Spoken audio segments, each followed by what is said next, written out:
we're going to talk about narrowing the cybersecurity talent gap with virtual CISO from Cylance. And we're going to have a variety of questions that we're going to cover, and Corey and I are going to moderate this. But why don't we go through and introduce our panelists real quick, and then I'll jump into the questions.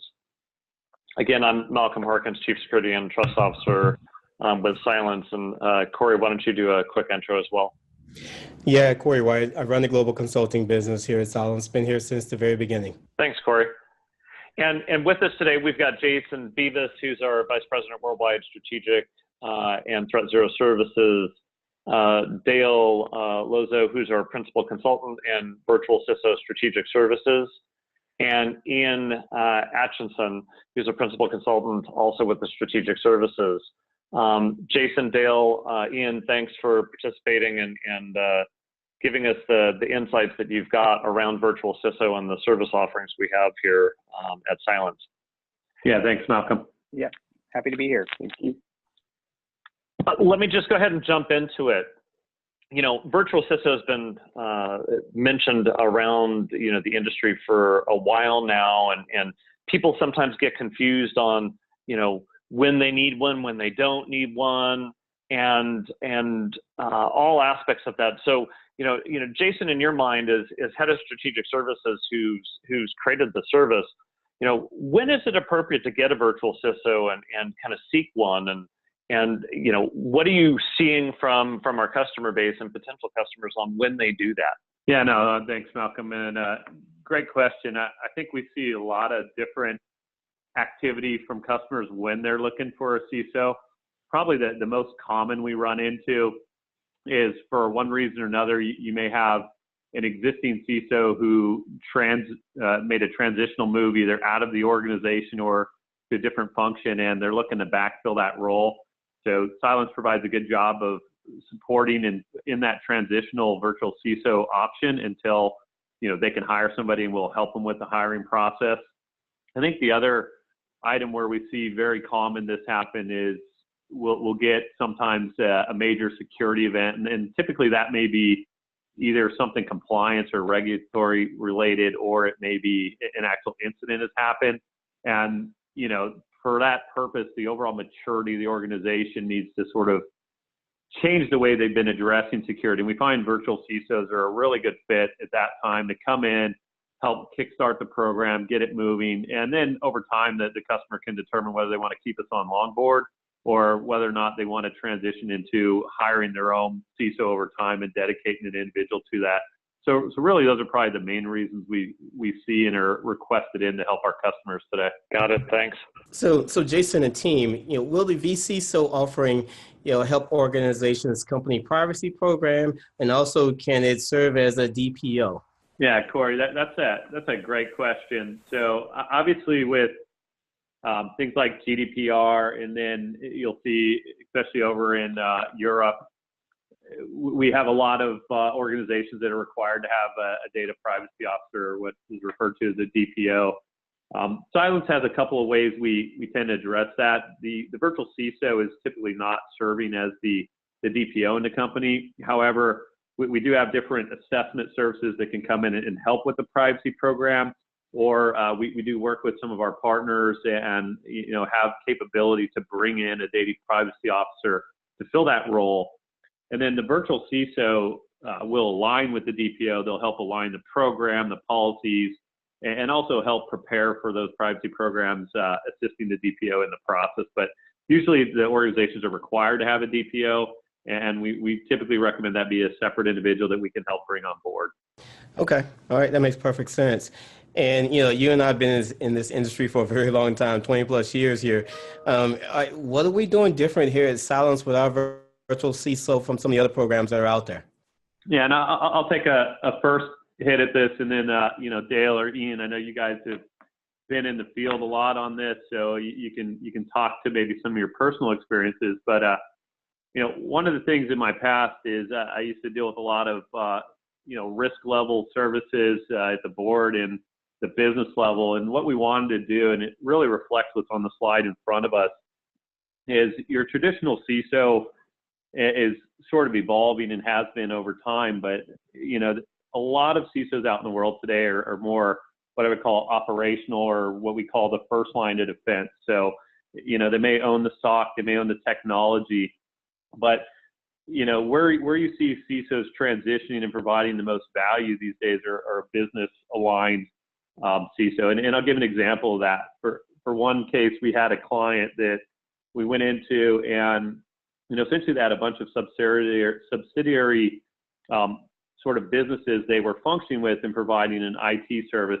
And they wanted to really look at how could they also provide security down to those functions, and how are they going to deal with the cost of it across the board. So we're going to look to be more of an enabler of that business. We're going to look at the data. We're going to align with what's the business objectives. And what we found in this situation is we could really get probably the entire security cost center paid for by essentially offering security as a service down to these entities in a specialized fashion that then brought revenue back to the business, supported the underlying business function, and therefore paid for the security program itself.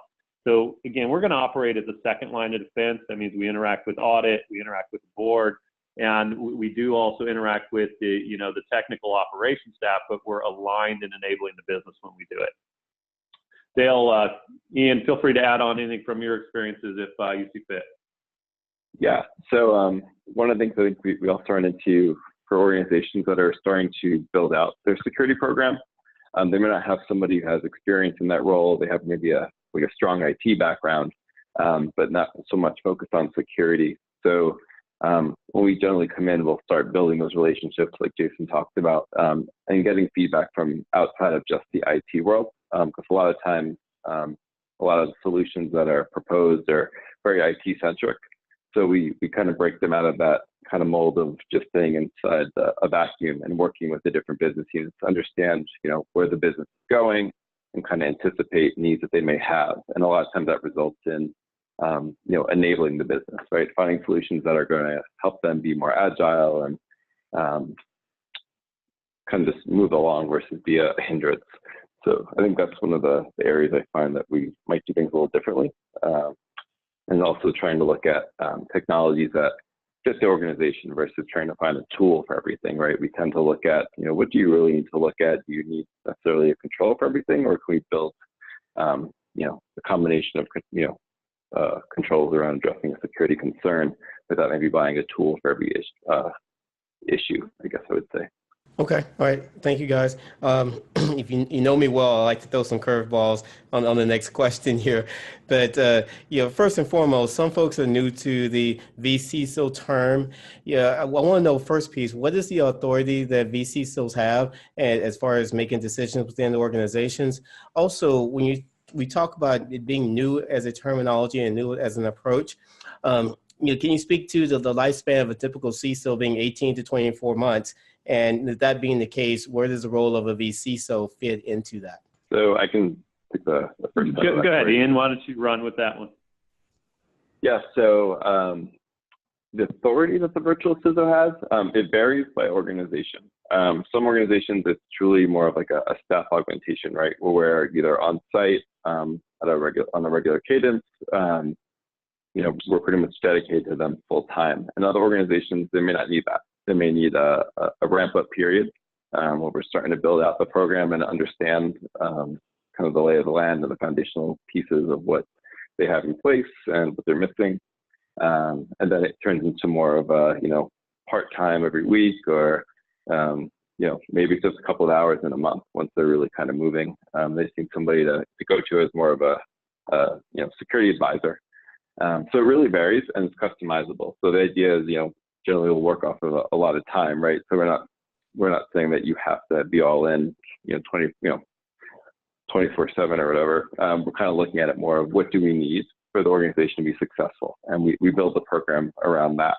So they generally go 3 months, 6 months, some cases a year, or longer, and more of a part-time capacity if needed. But it really just kind of depends on the organization's needs. Yeah, Dale, why don't you give your perspective, and then I'll also add on, because I think we all got different, field experience on this, which might be valuable. Yes, absolutely. So thank you for that question. So yeah, to go along with what Ian's describing there, also being able to assist companies and organizations in building out their roadmap, looking at those key items that where they sit in their business to ensure that they're meeting their governance and compliance obligations, but also to be able to map it out in some timeline that will help them also see that it's a evolving type process. It's not an instantaneous where the next day they're going to have, you know, complete security changeover, that it does take a time period in there. Some of that time period may be the staffing needed to be able to be guided and directed and or helped encouraged on how the steps needed in order to make the compliance and governance adherence occur and gel. And so some of the experience I've had so far with, especially with the new clients that I've been working with as well, is just seeing that maturity. Some of them are very well on their way. Some just need a little bit of guidance. And I think we've been able to already assist those groups in establishing what kind of frameworks, security frameworks they need to attach to, and the steps in order to get there. Yeah, and Corey, if I can add one last thing, I think you hit two real key components. You know, one is the authority, and the other is, you kind of mentioned the life cycle of a CISO only being a couple of years.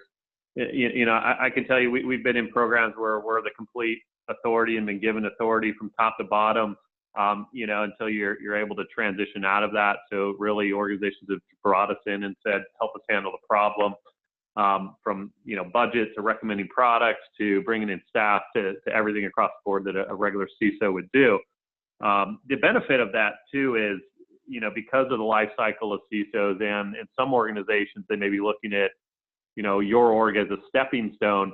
The good thing about a virtual CISO, if you're not happy, you obviously don't have to keep them the entire cycle, but also, you know, with the short lifelong of a CISO, you know, you really have us to hold you at stake for what we're delivering. We have a large pool of people we can pull from. So if you're concerned about, you know, the hiring and recruiting and determination process, that's usually much easier dealt with from a vCISO situation than bringing on board a full-time employee. Yep, makes sense. Okay, so moving on. Is the CISO program, vCISO program, tied to the usage of Cylance technology, or does it work better across different technologies? How do we balance that? Yeah, I can answer that, Corey. Yeah, go ahead, Ian.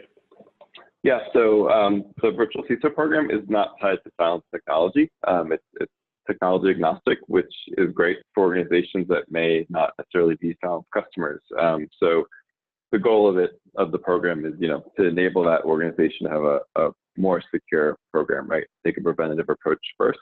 That doesn't mean, you know, Cylance is always a tool that every organization is going to use. So we just give them guidance on what ultimately is a good fit for them, right?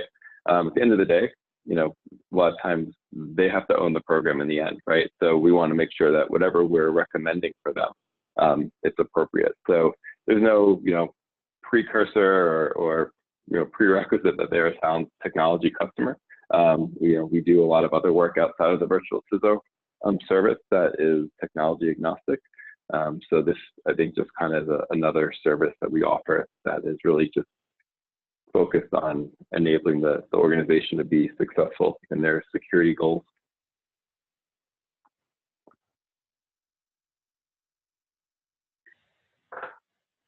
Awesome. Hey, this is Malcolm. I'll toss in a couple other questions. And again, for those that are participating online, there is a Q&A window. So if you've got questions, just you know, put them in there, and we'll do our best to circle with them during the webinar or at the close of it, and circle back to any unanswered questions. But you know, one of the things that typically comes up, you know, in this virtual CISO thing is how many hours a week is dedicated to a customer, their number of minimum hours, do they work remote, on site? You know, we just touched on the vendor agnostic or not, you know, and what type of expertise and services. So a variety of things there. So I'm going to pick apart some of those things, and you know, Ian, I'm going to start with you first, and then Dale, maybe you can comment since you've been in the field doing this stuff. You know, how many hours a week is typically dedicated to a single customer, or is it kind of an on-demand type thing? What's the range, and practically speaking, what do we typically see with respect to that? Ian, why don't you start first? Sure. So kind of as I was alluding to earlier, we tend to have a ramp-up period. So maybe that first month or so, we're dedicated either, almost half or full time to that customer. And then we tend to taper off a little bit, right? Once we kind of get, define the roadmap, and the customer is starting to, maybe they're doing implementations, or maybe some of the work is remote if we're doing policy development and other more documentation focused projects. But it's I guess the answer is it's really flexible. It's really what they need. So we can I guess most recently, project I was on, we were ramping up pretty much full time for the first month or two, and then kind of cut down to about 15 to 20 hours a week. And they just kind of reach out when they need, but we set up the appropriate tools to communicate. So you really are part of the organization. That's the other key piece, right? So we have if they're using internal messaging platforms and things like that, we invited to those so we can be available to not just the IT group, but other folks who who may need to reach out to the CISO or virtual CISO for the organization. Got it. So we don't define a minimum then number of hours. It's flexible, but there's a ramp up and a wean off, and it goes up and down depending upon the nature of the customer and the nature of what they need from us. Yeah, absolutely. Great. Hey, Dale, with the whole thing being termed virtual, is it really virtual? Is it on-site? Is it remote? Is it both? What's your experience in that, and what do we typically do? Good question. Thanks, Malcolm. So what I'd like to do is kind of also add on to what Ian was describing there, as far as the needs there upon the total number of hours that we're working and dedicating. Usually what I found so far is that during the kickoff periods, a lot of times what we end up doing is we will actually go to the location that best fits the leadership structure that needs to engage and understand what it is that the vCISO roles and responsibilities are, and what they're engaging us to do. Because I answer a lot of questions right there, because as we kind of just alluded to before, this is kind of a newer term in some aspects. They need to better understand that. But we're, as a team here, we're very flexible in being able to go on site, attend the kickoffs as needed, and then after we've got things established and we have recurring meetings and we're able to get the ball rolling and the momentum going, we're able to then at that point not be on site, but still be engaged from a remote type of connectivity, and that way we can then continue to engage into the meetings and structures. And then as these ebbs and flows occur with more and more of the things that are necessary, if the event that, like on a quarterly basis, we'll actually go out to the on-site if need be, and meet with the leadership team there to ensure that we're still engaging the right levels, we're getting the right deployed solutions that we're working to enable across their structure, and just to provide them with an overall what we see as the performance of what's been happening so far. Awesome. Hey, there's a question that came in the chat window, and I'll ask Jason for you to comment on this. We touched on it a little bit, but it's really around our virtual CISO offering being vendor agnostic, and are we just selling Cylance offerings and capabilities, and more specifically, is there an incentive to go do that, or is it really agnostic? So if you can, kind of help explain, where Cylance products do or don't play into the virtual CISO offering, and how we, manage that, considering, many organizations may not have our products, or they might have a variety of other products that have nothing to do with prevention of malicious code, but might be a security event information management tool, or a user behavior analytics tool, or some aspect of the firewall, or something else. Why don't you talk about that tools and you know, how we approach that? Yeah, absolutely, Malcolm. And I mean, it's a great question asked by Doug on here. And, you know, just to be simple, and then I'll expand here is, you know, there is no commission for the individuals working on a virtual CISO engagement to sell any additional technology or services. They're really there to meet a customer need. You know, there's no bonus structure or anything tied to the product, and they truly are serving as a trusted advisor or in a vendor agnostic capacity. You know, that's one of the things we want to maintain is a clear, you know, that's their goal. They're there for you to make your program, take it to the next level. And one of the things we do when we work with you that kind of overlaps with the last questions that Malcolm asked both Ian and Dale was, you know, from how much time on site and, you know, are they remote? We usually sit down up front and we try to understand what your challenges are, what brought you to even reach out to us for a virtual CISO. And then we set up an entire structure of, okay, here's a vision for where we want to take your program. And, you know, that will include things from structure to board communications at certain levels. But that structure is what's going to help define not only the timeline, but how much on-site or how much interaction we have. And it may also define how we move forward with technology architecture. One of the different things we do here has come from a prevent mentality for the entire program. And we will educate you on the prevent mentality. And, you know, Cylance offers products in that range. So, you know, we're open to introduce the sales team to bring that in. However, you know, that's at your sole discretion. And we do go through and help you with even strategic technology architectures that approach it from a what we call a 9-box or a preventive approach to reduce cost with, you know, tools and complexity that you may have through resource involvement in that. So at those points, it's possibly appropriate to introduce a sales individual, but there's no tie-in or context to that, and that's completely open to the customer if they want to continue that introduction or question with the Cylance product team at that point.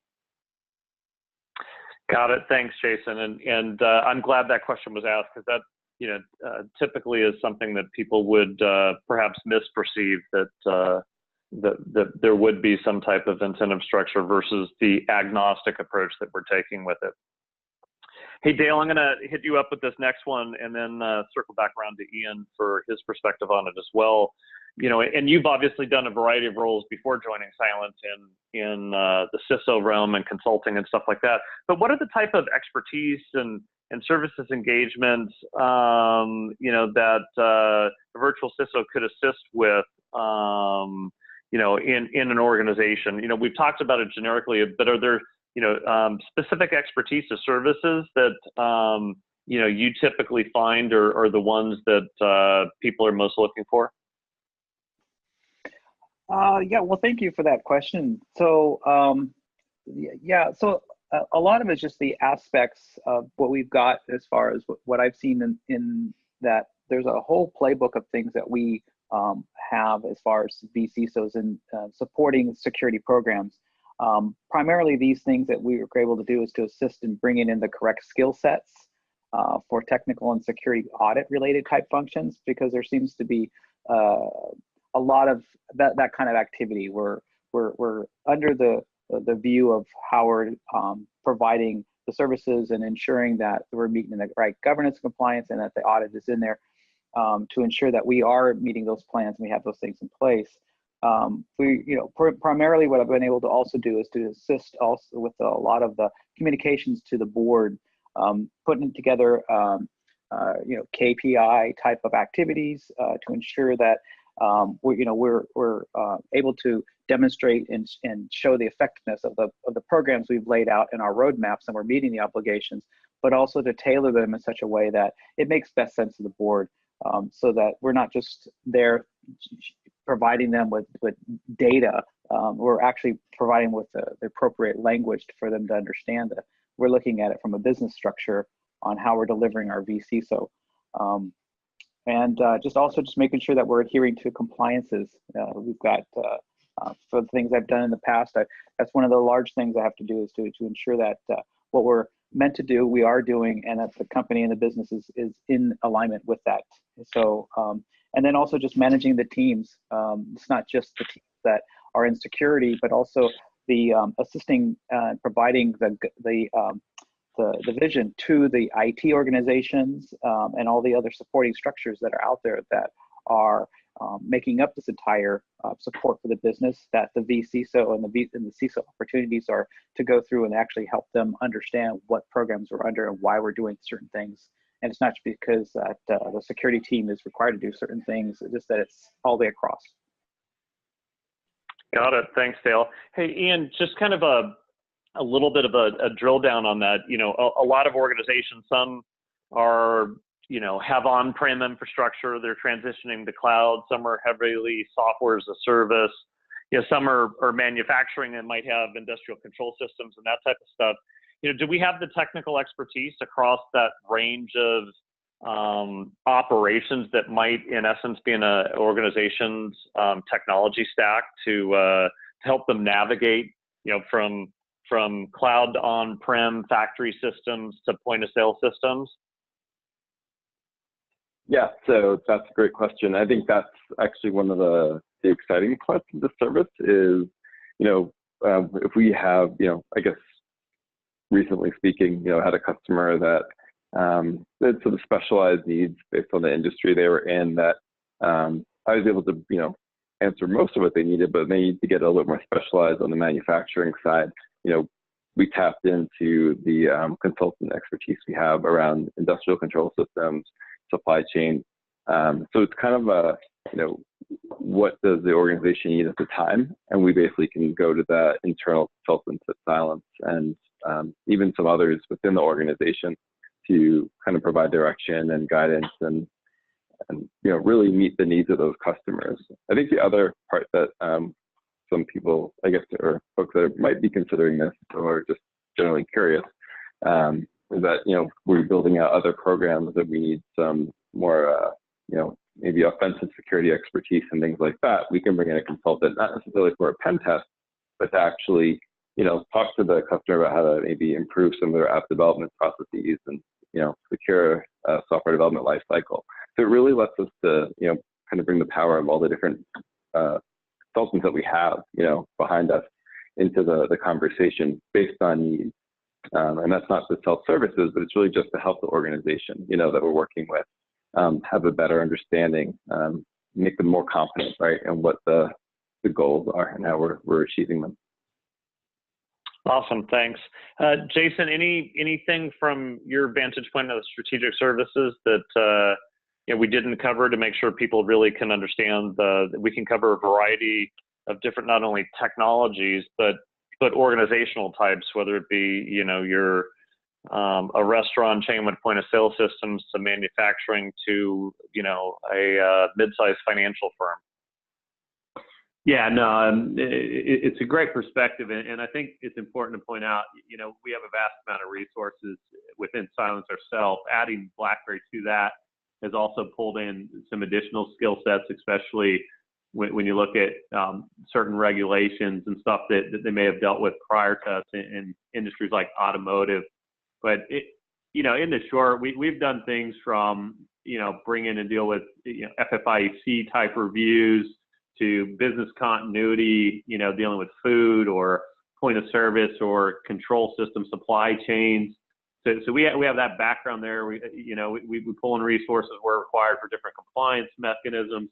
And then, you know, within hand, we deal with from IR to, you know, governance and different technical type of assessments that are pretty common that we do ourselves. So I think when you look at the traditional, you know, what does a business-enabled CISO do? We really will cover every aspect of that. I think the one where we really haven't got into, and just to be clear to everyone, is, you know, we haven't really dealt a lot with what I would call physical security and war zones and things like that. But outside of, you know, something at that level, we can pretty much handle and have experience dealing with complex security programs. Awesome. Thanks, Jason. Corey, why don't I hand it over to you for some other questions? Absolutely. Thank you, Malcolm. Okay, so I'm curious, does the vCISO program only offer security leadership? And if they're just like a bucket of hours being used, can they be allocated toward other project needs like network security or threat and vulnerability management or incident response? How is it structured? Ian or Dale, one of you guys want to pick that up? Sure. Again, sort of like a little bit of an a la carte. So we get started, we understand what the organization is doing, right, where they are, kind of in their security journey. And then we'll work on, if we find that they have a pretty, a weak incident response program, maybe they've got a skeleton for it, but they don't really have playbooks, for example, or they haven't even really considered it. We can actually build that out. And the actual tactical playbooks for the team, and then, help run internal tabletop exercises if not really, just test, what we've developed.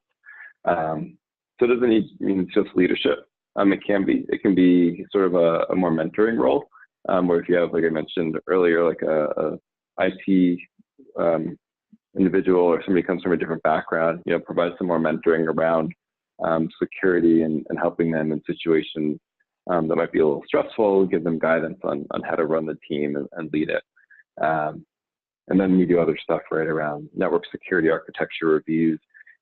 Again, pulling in some of those experts that we have at our disposal to go through that process with us and the customer.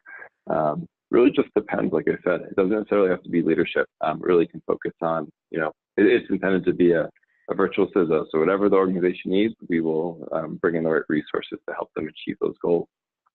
Yeah, and I think to add on to that, when you're looking at a CISO, you typically go through some level of interviewing process, to see who's right for your organization. So there are things that, when we offer up the vCISO and we get into discussions, there's usually a pool of different skill sets. But once we learn, okay, you're in a particular industry or you have certain needs, we will try to align the staff as best we can to, offset some of that. Some of our talent has deep technical experience as well as leadership. Other have, significant board and governance experience. So it really depends on what we go through with in the beginning, and we'll try to align someone that can, pick up some of the work in additional to the leadership, as there's going to be some expectation of them delivering things that need to be either built out or dealt with. But outside of that core skill set, they're going to reach out and pull in people. So I think you'll see, we can serve as just a leader, or we can serve as sort of a hybrid, depending on the individual that you may select to work with your organization too. That's a really good point. And also even down to personality sometimes. We find there's just certain folks that we have that might be a better fit for our customer based on just general personalities and company culture. Hey, one other question, Jason, for you that kind of relates to this is, given that variety of things, what is the typical virtual CISO engagement last? What's the life cycle of it? Are they long-term? Are they short-term? Or is it all over the map? Yeah, and I think sometimes that's going to depend on where a company is at, Malcolm, from a maturity standpoint at some level. For example, we have multiple virtual CISO engagements going on now, whereas we usually put a lot of effort up front, based on how they brought us in to sort of get the program moving. And several of these have been months going on where we start to back off a little and go down to anywhere from 16 to 24 hours a week, and really just now the program's moving, we've got some staff helping us, and the CISO doesn't need to be 40 hours on the ground, but we're there now providing that support, probably cheaper than hiring a resource, and we'll continue to provide that continuity for as long as needed. And as the organization grows, likely they'll eventually hire somebody and transition us out. But again, those will last several months. Other ones where you have the traditional CISO, those are typically to come in, fill, or transitional, CISO. You're there to fill a role for a period of time. So we'll come in. It usually takes anywhere from 1 to 5 or so months to get in a new CISO, And in some cases, you know, we'll go through and not only help with the program, but we'll help with the entire hiring process in terms of, you know, writing up job recs to, you know, interviewing and making sure it's a great fit for the organization. So those ones do have terms, again, anywhere from, it could be as short as 1 month to, you know, 5 or 6 months if it took that long to hire the right staff in place. But again, the organizations that really don't have the budget or growing for a full-time CISO, we'll continue to sit in those long-term until they kind of grow into own a full-time dedicated employee in those positions. Got it. That makes sense. And even when they do, you know, perhaps eventually hire a dedicated CISO, there's probably a part of a ramp time that we're there to help kind of coach them and guide them before they're fully up to speed as well, I'm presuming. Yeah, you actually bring up a really good point. Sometimes what we'll do is we'll shift more into what we call an executive coach or a CISO executive advisory role, where instead of actually being the virtual CISO, we may leverage, again, individuals like yourself and me in the solutions to sort of provide them a tiered layer for even their CISO to leverage us on some regular basis so that we can continue to help them build and grow their program, especially if these are, you know, not CISOs that, you know, come from a Fortune 1000 company and maybe it's somebody growing into the role. We can provide a great, you know, executive and support to that individual and help them at some part-time level service. Got it. Thanks. Okay, a couple questions for me here. So Jason, and this is actually for you, Dale. What are the typical use cases for a vCISO program? I know you've done several, you know, live cases yourself. Can you give us what that looks like? Certainly, Corey. So there's plenty of offerings that we can provide for the capabilities for the CISO responsibilities. So kind of exactly what Jason was just and Malcolm were just talking about. So we can come in as a full-time or part-time capacity, and we've been able to assist in providing additional mentoring, like a mentorship type program, where I've actually come in and worked along with the new staff, the new member that potentially is coming up to the role of the security CISO. And so I've been able to stand in temporarily to assist the CISO in even the ones that are in place already that may have some additional needs for some additional programs that they're rolling out, and they just need a little more CISO horsepower, if I could use that, to assist the teams, the security organization that they have in order to meet a new project, whatever that project may be. If it's a new structured framework, if it's a new security posturing tool, if it's a risk analysis or other kinds of things that we can also provide for them. But again, it's just to assist the staff that they have there in their company, and that staff could also just be just an interim time period to help them during that transitional period to have that opportunity to get that full-time CISO in place.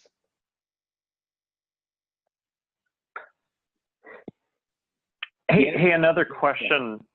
Oh, go ahead. I was just going to say, if there's, you know, Ian, have you run anything as well differently on that? No, actually, you covered most of the scenarios there. So, okay, good job. Thanks, Ian. Awesome. Hey, so another question. We've mentioned a couple times, you know, virtual CISO, you know, help with communication to the board. You know, Ian, can you be, you know, drill down on that a little bit? What does that actually mean, communication to the board, and how do we do it? Yeah, so we've had, you know, in the past, it kind of varies. Again, these are all very custom and generally somewhat unique.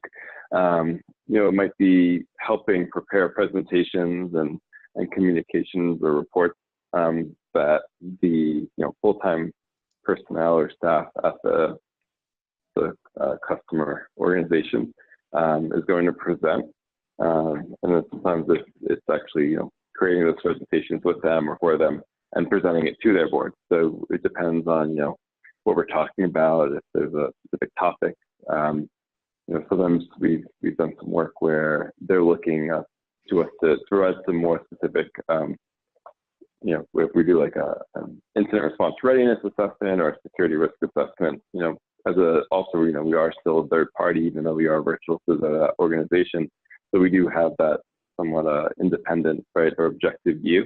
So we'll speak to that sort of engagement and kind of the roadmap of where we see things going. But it really varies. It's all over the map, I think, in a lot of ways.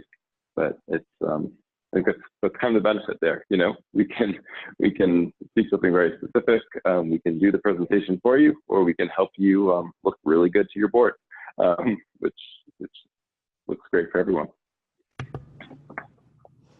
Thanks, Ian. All right, yeah, thanks, Ian. So, can you just have one dedicated vCISO, or if companies need multiple people in multiple roles, is that an option?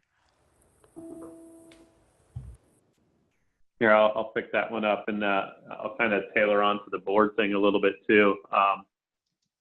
So back to the board real quick, and I'll come back to the virtual CISO. I mean, I think Malcolm, when you were asking the board, one of the key things that, if you're sitting on the board, there's usually certain questions that you want to ask back to your security team, or make sure that the organization is handling security. And those are like, what frameworks are used, what are the areas of risk, are we concerned about certain advanced threats, etc. One of the beauties is we built a program that has sort of a framework that knows those common questions that come to us from a board.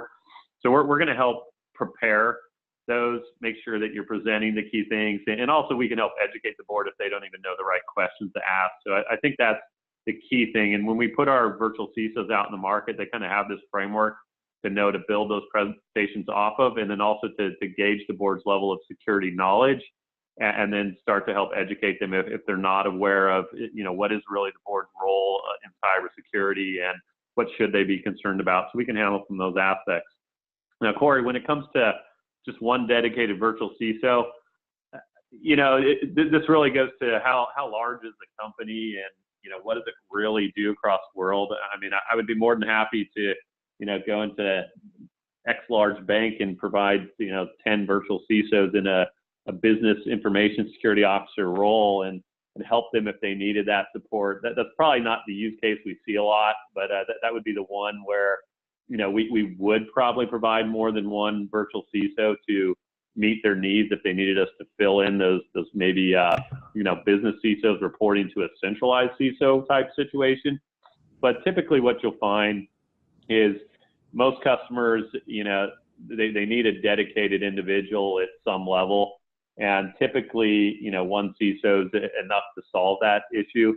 Where that said is, if they do have additional skills or they do need additional leadership, we can definitely offset that. It's just not the typical use case. So again, we're more looking at one individual at some level that will help run the program, and if needed, we can expand beyond that.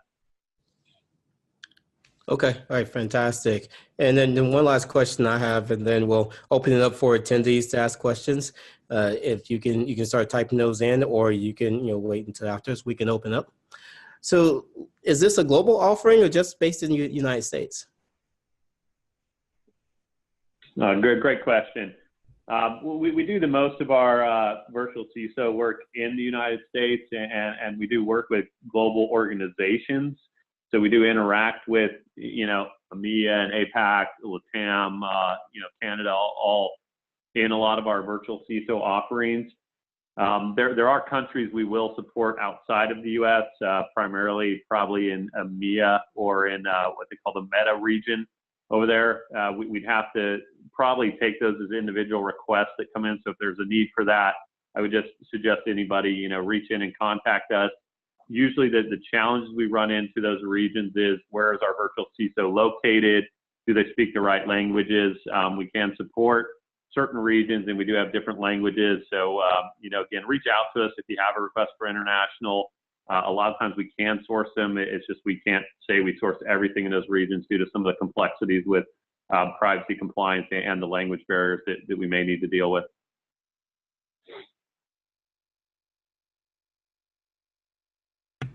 Back to you, Corey. Okay, thank you, Jason. Any additional questions we see from the attendees? Okay. Not that I'm seeing, Corey. All right. Well, yeah, Jason, did you want to walk through just this one last slide here and the overall value just to close us out here?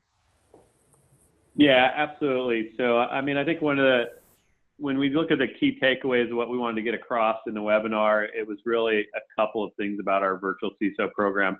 One is, there's a traditional CISO that may be more the operational, and we want to stress that the Cylance virtual CISO is one to enable the business. We work at that second line of defense, which means that, we sit between audit and the operational functions, and we do really try to enable the business with things that in some cases may bring profit to the organization and bring a preventative strategy. When you look at prevention first, Cylance as a whole, our entire mentality here is to challenge the market away from this detect and response mentality. All of our products are built that way, and it's not just our product, it's ingrained in the day one you come into this organization of, stop thinking, detect and respond. It's actually more effective, more cost conscious to go into prevention first. So we really try to get organizations in this prevention first strategy when building out everything. So when it goes to tool selection, resources, vendor selection, what we're doing with the program, how the governance works, it's all a prevention first mentality, which kind of changes the way we may go into a group versus an existing customer, virtual CISO offering. And then trusted advisor. We are an independent, agnostic group. Obviously we work for Cylance, and we can provide access to those. But our goal here is to do what's right for the customer. We want to be the trusted advisor. If that means we're working with our partner vendors or with our own staff or with your internal staff as a customer, we're there to be the advisor. We're there to provide objective analysis on it and ultimately help you with the decision making process. But we're not there to, again, with commissions or anything to push tools on you. It's really meant to be that long-term trusted advisor to help you grow your program and be more secure over time. Very good. And Shirley, I think if we're done with this slide, I'll hand it back to you or Malcolm and Corey at this point. Okay. If there are no other questions, then again, I'll hand it over to Shirley to close us out. Well, thank you all. Thank you, participants, for joining us today. Thank you, Malcolm and Corey, for moderating, and also our expert panelists, Jason, Dale, and Ian.